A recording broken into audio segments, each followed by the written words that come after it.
Go, my daughter. And she went and came and gleaned in the field after the reapers. And she happened to come to a portion of the field belonging unto Boaz, who was of the kindred of Elimelech.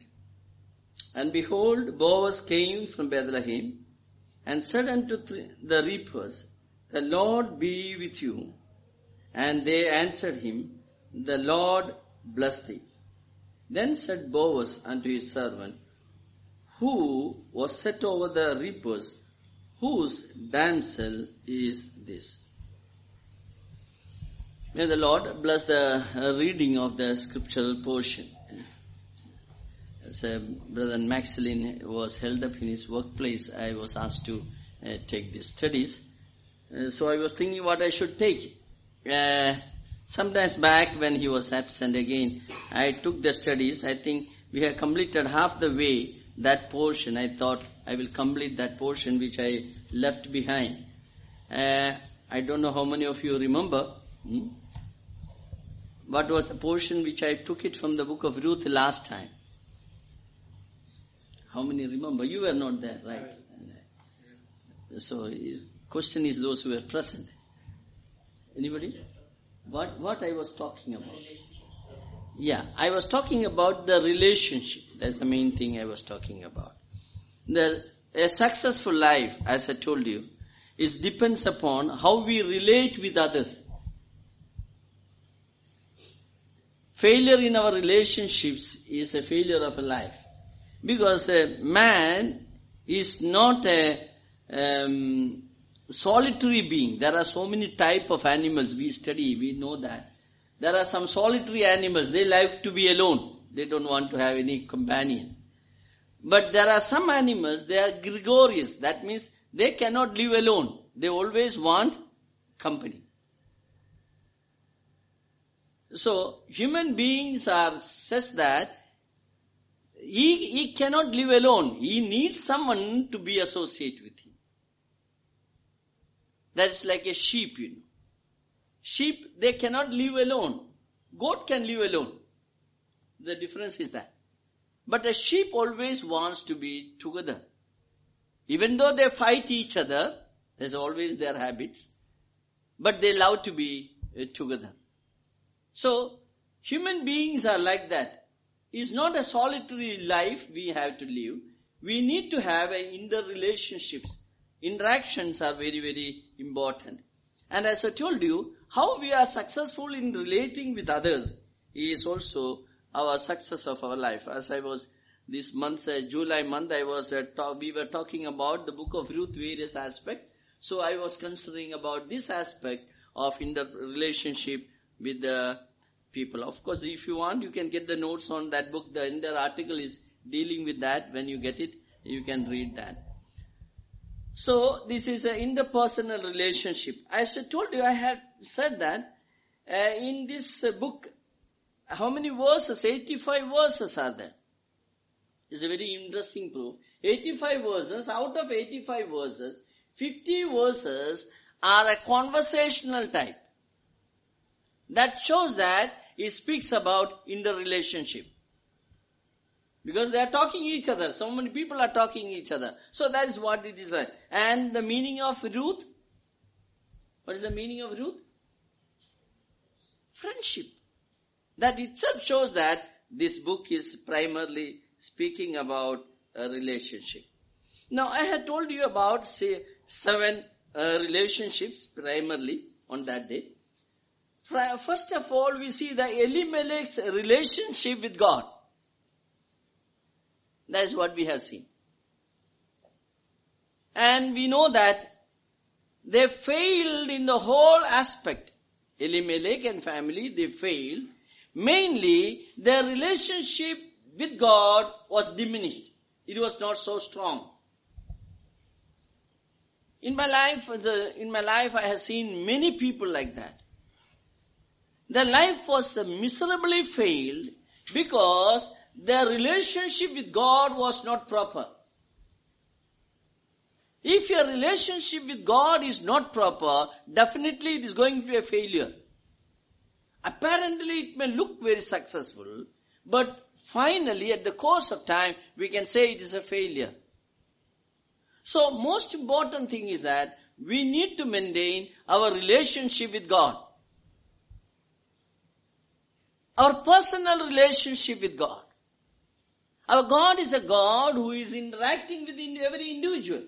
So that is very, very important. We should maintain the relationship with God. So Elimelech and family failed to do that. But we know that Naomi tried to regain that relationship. She decided, she understood, even though it took 10 years. She realized that there was a failure and she thought of coming back from the failures and restored back the lost relationship with God and His people. If you are failed with God's relationship, you will fail your relationship with the fellow believers. So, she restored relationship with the fellow believers or Israelites and she came back. Now, another thing we have considered, I think, the relationship between mother-in-law and daughter-in-law is considered as one of the most complicated relationships. There are so many stories about that. But the book of Ruth very clearly says that it is a myth that they will always fight, not necessarily. There are in the cases in the Bible itself, they were fighting. The first mother-in-law and daughter-in-law fighting, we read in the book of Genesis, Rebecca and her daughter-in-laws were fighting. And she went there and complained to her husband Isaac, said that what type of girls had come to our home. The Esau is married, the girls, Canaanite girls, and they are causing pain to me, heartbreak to me. So Esau heard the first wife when he thought mommy may not like her, so I will go and marry another one. So he married another one also. That created more complicated. So finally, Rebecca told that it's better, I don't want my younger son should be married like that. It is better I will send him to my brother's house, my father's house. So we know the story of Jacob. That is how Jacob was sent in that way. So we see the relationship between mother-in-law and daughter-in-law. We see an excellent relationship. It was not mother-in-law, actually, we should consider this mother-in-law and daughter-in-law. We should consider that way our relationship. Definitely it will improve. I think that much we have completed. Am I right? That much we have completed. Now, the next one I want to tell you, the relationship between employer and employee. That's a very interesting thing. Bible I was going through now also, I was going through various passages. Which speaks that it is very, very important that employee-employer relationship should be good. The servants or the employee has to behave very wisely in the workplace. In the same way, the boss, the employer, should also consider his workers. So in this chapter 2, we have a lot of description about the relationship between Boaz, the master, the boss, and his workers. A beautiful relationship we have explained there. And in the workplace, every believer should behave very wisely and prudently as believers. We are all working. We were all working. Some of you were retired. That's true. We were all working. We know the workplace. Workplace, there unbelievers are there. Our boss may not be a believer. But our behavior should be in such a way that we should create a good relationship with our boss. As I told you, there are so many references in the Bible which speaks about the relationship between the master and the servant, boss and the workers. The best passage that speaks about that, before going into this passage of Ruth, we'll consider a little bit about that. Ephesians chapter 6 verse 5 and 9, 5 to 9 you read. There we see about the relationship between the workers and the employer, master and servants, how they should behave. Look at that. Ephesians chapter 6, verse 9 onwards.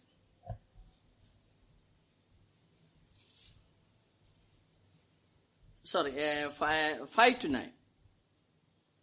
Servants, be obedient to them that are your masters, according to the flesh, with a fear and trembling, in singleness of your heart, as unto the Lord. How we should deal with our boss, our master. Here he says that you should serve them with a fear and trembling. You should respect them. At least that is a considered way. You should respect them, and only one intention you should have. When you are working in a place, you should know that you are working for the Lord Jesus Christ. Singleness of heart, as unto the Christ. As unto Christ. We always think this fellow, this man, he is boasting, he is making money. I am laboring here day and night, I am working and he is making money. That is our attitude. That should not be the attitude. Our attitude should be such a way that I am working hard, I should work hard, and I am working not for this master, I work for my master, the heavenly master Christ. What a beautiful principles are derived here. So that should be our attitude towards the work. Not with the eye service, look at the verse 6. Men pleasers, but as the servants of Christ, doing the will of God from the heart. From the heart we are to work. What the principles are given. If this is there, there's no need of any supervisors for it, isn't it? Eh? For a believer, there's no need of any supervisor. We know that in the workplace, when the boss comes, everybody started working. If boss is not, everybody chit-chatting, everybody do whatever they like. But Bible says that not as men pleasers. See, eye service. Sometimes we are involved in eye service, showing the people, showing that I am doing a lot of work. As a believer, we should not behave like that in the workplace. Eye service as men pleasers, but as servants of Christ, doing the will of God from the heart. So from the heart we should have, with goodwill, verse 7, doing service as to the Lord and not to men. Every time that word is repeated.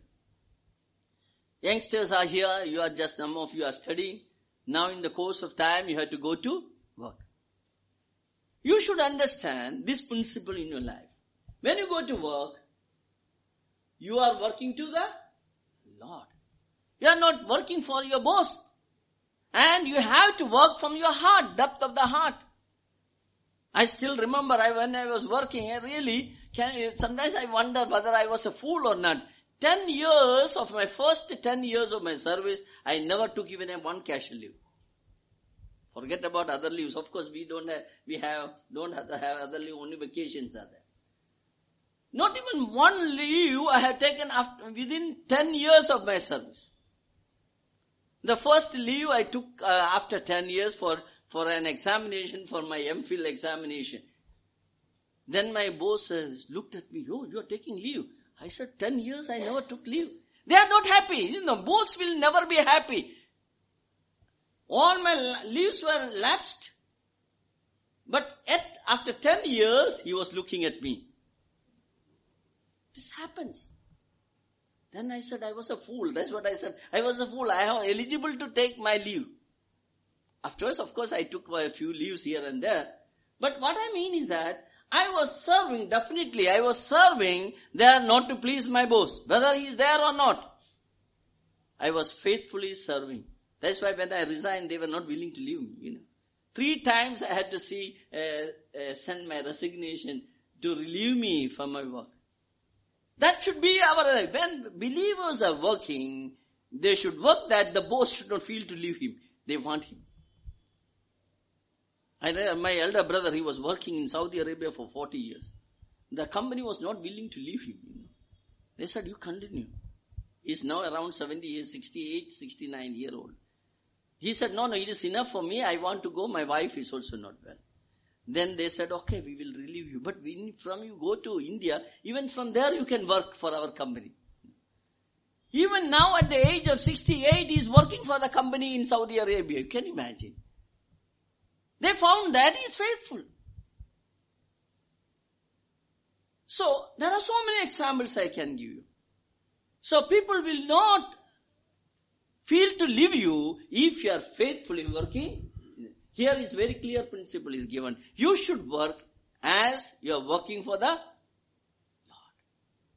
I think the youngsters should keep this in your mind. And again, see that, verse 8. Knowing that whatever good thing, verse 8, any man doth, the same shall he receive of the Lord, whether he be bond or free. God will reward for your labor. And verse 9 speaks to the bosses. How the boss should do. And ye masters do the same things unto them, forbearing, threatening, knowing that your master also is in heaven, neither is there respect of persons with him. Bosses also given instruction. Some bosses are there. They are here says that they were threatening the people. Workers, they are threatening sometimes. If you are not working, they will terminate you. Poor fellow will be frightened, Termination is very reason. So, as a believer, we should not threaten our workers. Deal gently with the workers. This is very, very important. In this connection, I say, of course, sometimes we are not bosses, we don't have. But I want to tell you, in our domestic workers, when we deal with them, don't threaten them. Lovingly we can talk to them and make them to work. So few more verses, Bible, lot of verses are there. Few more verses I want to tell you about that, how we should work as a servants, we should work. One verse I want to tell you, that is Titus chapter 2 verse 9 and 10. Paul is talking about all these things from that background. The principles are applicable even today, very clearly. Titus chapter 2, the subject itself is a subject of full consideration, but we will consider only few of that. Titus chapter 2 verse 9 and 10. How we should work, how should behave in the workplace. That's a very important and interesting verse we see that. Exhort servants. Paul is telling to Titus, you exhort servants or workers to be obedient unto their own masters. You should obey your boss. And to please them well in all things, not answering again. Don't back answer your boss. There's a tendency always for the workers to give back answers to the boss. If he says something, immediately back answers. As a believer, we should not do that. Secondly, verse 10. Not purloining, but showing all good fidelity. What do you mean by purloining? Stealing small thing, not a big stealing. Small thing stealing. There's a possibility that the workers may, without the knowledge of the boss, without the knowledge of the master, they will steal small thing. I know some people are there. The phone is there at home. They will never make a phone call from their home. Understand? As they go to office, continuously making the phone call to others. I have seen my own, I know that very well. I know the brother will call me when he is reaching the office. Before that, no call would be. Is it right? No, it is absolutely not right. That phone which is kept in the office is meant for the office work, not for your personal work. Okay, 1 or 2, sometimes it happens, you can make it, no problem. But continuously using the office phones for your personal needs is not right. Even some stationery sometimes, they use all the stationeries from the office. Paper, pins, it may be small thing. All they use it for their personal things. That's not right. That is what this meaning. See, Paul, even though he lived that time, he knew this type of behavior in the workplace.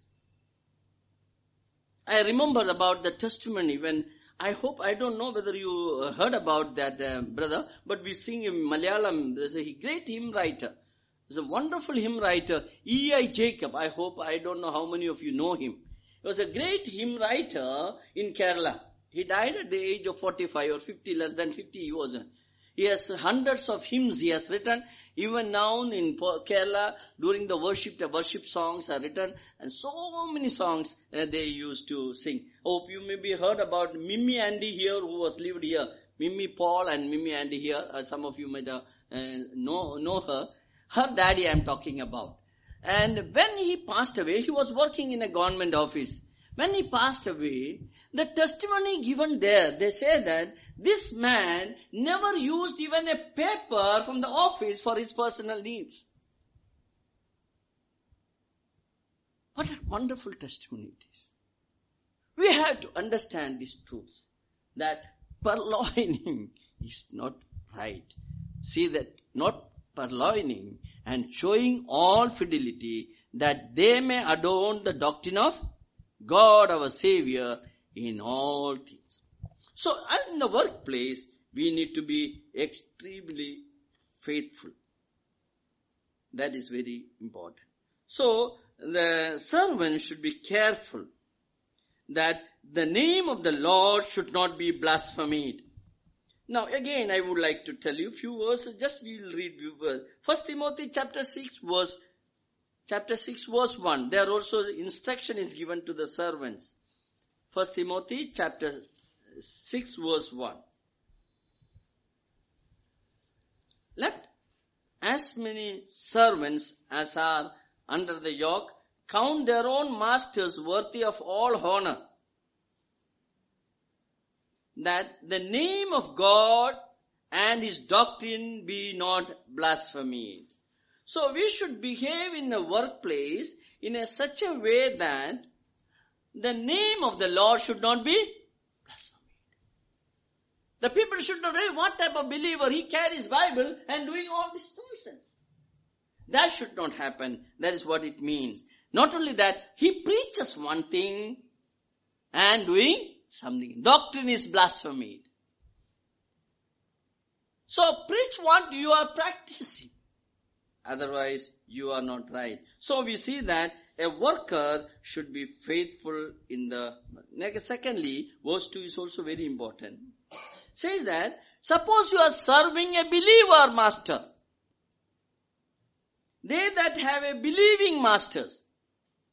When we serve a believing masters, we take it lightly. Oh, he is also a believer. We are not taking seriously and we try to avoid working properly.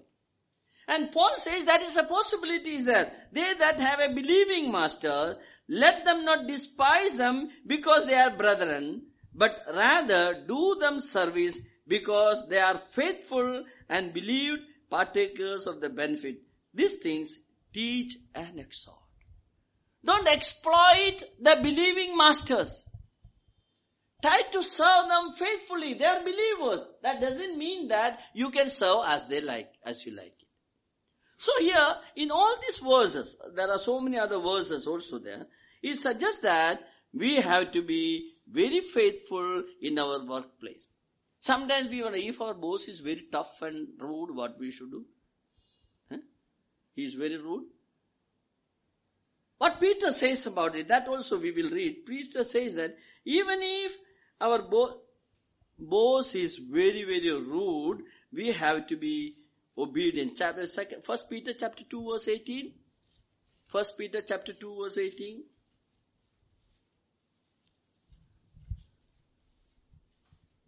Servants, be subject to your masters with all fear, not only to the good and gentle, but also to the perverse. Understand? Sometimes the boss may be a perverse, maybe a wicked man, maybe a rude man. We need to be submissive to good ones, also to the perverted. We have to be submissive to them. We have to obey to the authorities. That is what a believer should do. So there are so many, as I told you, there are so many verses which suggest that we have to be very careful and we should do faithfully the things God has given. And we should be very careful that we should not exploit our workers. We will read one verse, Jeremiah chapter 22 verse 13. 22 verse 30. We should properly pay the salary. The wages we should not hold on. Bible very clearly says. 22 verse 13. Jeremiah 22 verse 13. We see that the workers are satisfied with their wages. Verse 13. Woe to him who builds his house by unrighteousness and his chambers by injustice. Who uses his neighbor's service without wages and gives him nothing. He uses the neighbor's service without wages and giveth him not for his work.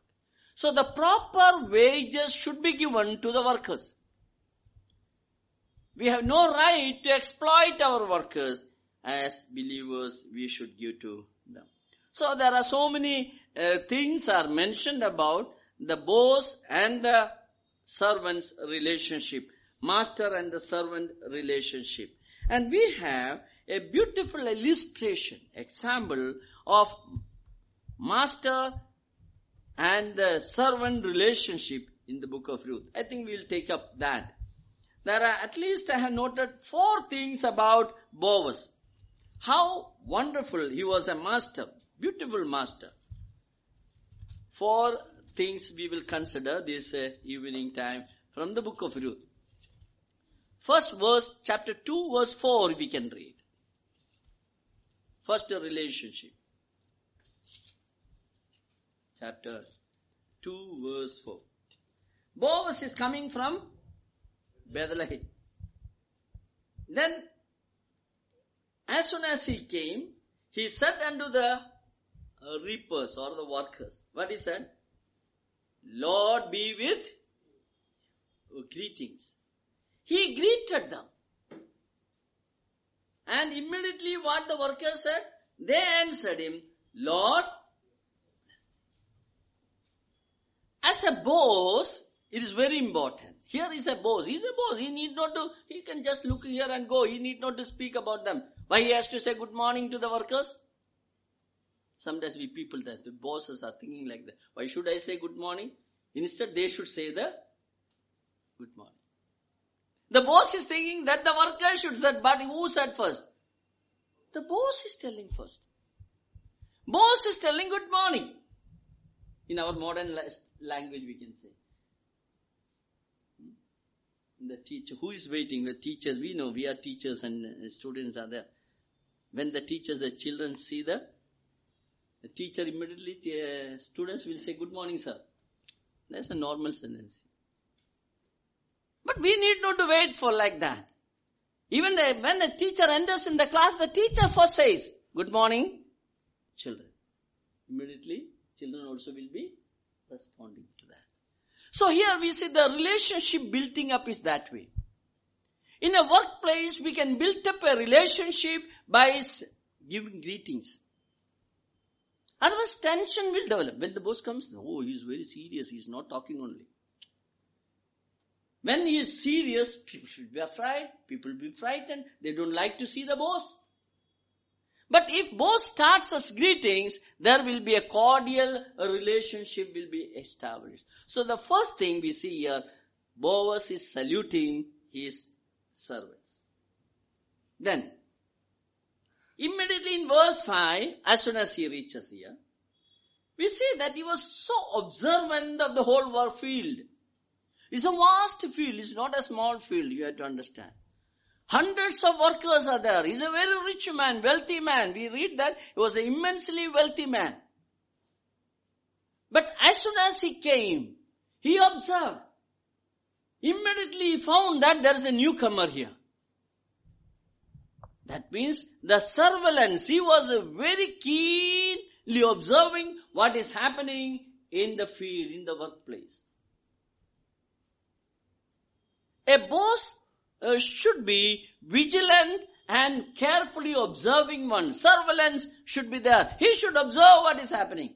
That means that he knew each and everyone working in his field. When a stranger came, immediately he recognized. Verse 5 we see that, then said Boaz unto his servants, who was set over the reapers, whose damsel is this? See the way he is asking, he is not asking to that girl. Instead he is asking to his supervisor. There was a supervisor for the servant who was set over the reapers. There was a supervisor in the field, and he is asking the supervisor, calling him, who is that girl? It's a new face I had never seen. So he is inquiring about it. So we see that he was so familiar with his field. He knows everything. What is happening in his workplace.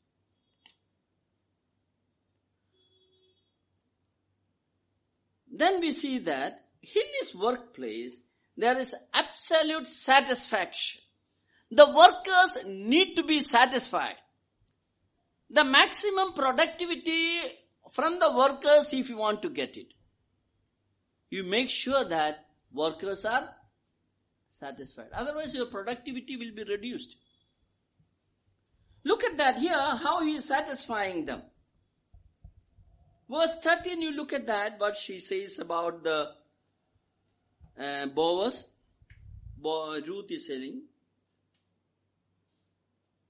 Then she said, verse 13, chapter 2, verse 13, let me find favor in thy sight, my Lord, for thou hast comforted.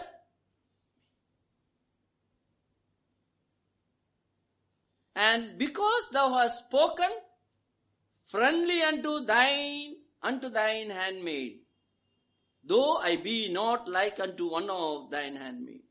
See how you are responding. Worker is telling. Ruth is telling, thou hast comforted me. And thou hast spoken to me in kindness. And in a friendly way you have spoken. So, a boss should, as a believer boss, if we should deal friendly with our workers. They should be satisfied. And they should say that they are comforted by that. Second thing we read that in verse 10 also, this is the kindness.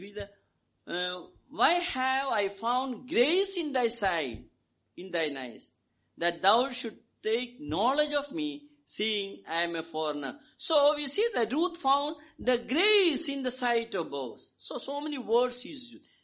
She found comfort, and he spoke friendly with her, and she found grace in the sight of Boaz. Now another thing we see that they are satisfied. Verse 7, if you read, we understand, there was a division of labor in the workplace. In the workplace, not that all are equal.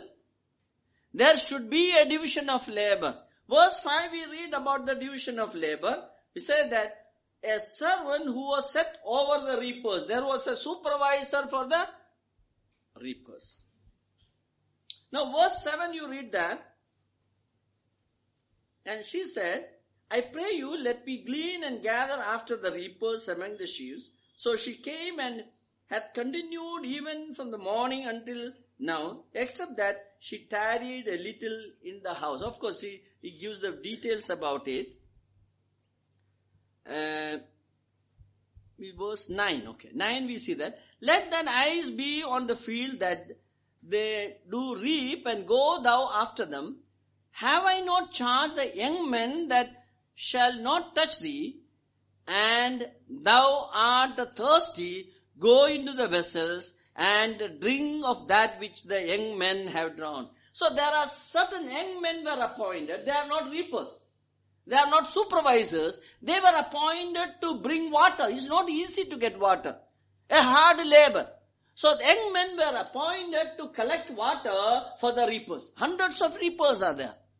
So there are men who were there in that way. So the young men to carry water. And we know that he was very much concerned about the primary need. What was the primary need? The food and water. Look at that verse 14 and verse 9. 14, we see Boaz said unto her, at mealtime, come thou here and eat of the bread and dip thy morsel in the vinegar. And she sat beside the reapers, and he reached her past grain, and she did eat and was satisfied. Use the word, she was satisfied. He provided the food to her. He provided water to her. Water and the food is the most important thing. And he knew that the workers need that. If they are not provided water and food, definitely they will not be satisfied and the productivity will be reduced. So that is very, very important. That we should see that the working people, they are satisfied. And interestingly, verse 14 says, she sat not beside Boaz. She sat along with the reapers. That's very important. She knew her position in the workplace. She understood what is her position. So, as per her position, she occupied the place along with the reapers. So, we have seen three things: salutation, greetings; surveillance, observation of the master; third thing, it is satisfaction of the workers. As a boss, he made it sure that his workers are fully satisfied. Then lastly, there should be security in the workplace. Look at that. There is security. Verse 15, you look at that. What instruction is given? Verse 15. When she got up to glean, Boaz commanded his young men. Because there is a possibility this young man will tease her, may harass her, or cause problem to her. So what he is telling, look at that. He commanded to the young men, what? Let her glean even among the sheaves. Reproach her not. Reproach her not. Don't trouble her. So we see that he was making very clear that, no. Next verse 16. And let fall also some of the handfuls on purpose for her, and leave them that she may glean them and rebuke her. Reproach her not and rebuke her not. See, he was concerned about the security of the women. In fact, that is more important. He is talking to the young men. Young men, we have to be very careful about that. So, should not cause any problem, this one. And we see earlier also he was found that the young man, he was giving instruction not to. Verse 9 we see that. Let thine eyes be on the field that they do reap, and go thou after them. Have I not charged the young men that they shall not touch thee? Oh, that is also there. There's a possibility a stranger has come. And that to a young widow. The young men can behave in a mischievous way to this young lady. So he has called the young men that no way you should touch her. No sexual harassment, in the modern language we can say like that. Nothing should be permitted in the field. There's a possibility such things are happening in the workplace. So here we see that he is concerned about the security of his workers. No rebuke, no reproach, no touch. absolutely secret place was his place of work. So we have to be we should understand these things that in the field of Boaz. I think time is over. I think one more verse. I think Proverbs chapter 31, verse 15. 31, verse 15. We see about the virtuous woman, how she is dealing with her handmaids and the domestic servants, how she is treating. 31, verse 15, Proverb. She riseth also while it is at night, and giveth food to her household, and a portion to her maidens. See how this virtuous woman was handling her servants at home, providing their needs, and the portion, right portion, salary to the workers. So, a proper salary should be given to the worker. Genesis 21 verse 12, I think. 21, Genesis 21 verse 12.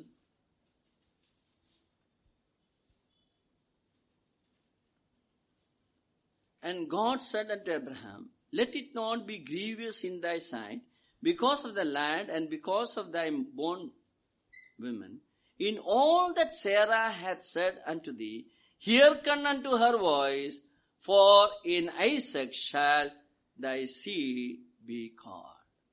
It's very interesting. We see that, hearken unto Sarah, that's what the God is talking to Abraham. In all that Sarah hath said unto thee, hearken unto her voice. It is not Abraham has to take control of the servants at home. I am talking about domestic servants. When the matters of the domestic servant comes, it is not the husband who should handle it. We see in Proverbs 31 verse 15 also, who gives a salary to the servants or the needs of the things? Is the wife is giving. The virtuous woman is not the husband who is paying that. Some husbands are there, they are very particular that they should give the salary to the servants. No, you need not to give that. You need not to involve in that. The handling of the servant should be given, or the priority of the housewife or the lady at home. Husbands should not involve in that. Hearken unto the voice of your wife Sarah. That is in relation with the servants. And these are some of the things we have to understand in the practical applications. We see that the relationship between Boaz and his workers is a wonderful relationship. 4 things we consider there. Salutation is there. Surveillance is there. And we see the satisfaction is there. Finally, there is security is there. Absolute security in the field of Boaz. The relationship between employee and employer, we see that. Of course, we could only complete only one relationship. Some others are also there. If God willing, like this, if once again comes, we will consider that also. May God bless this words to our hearts.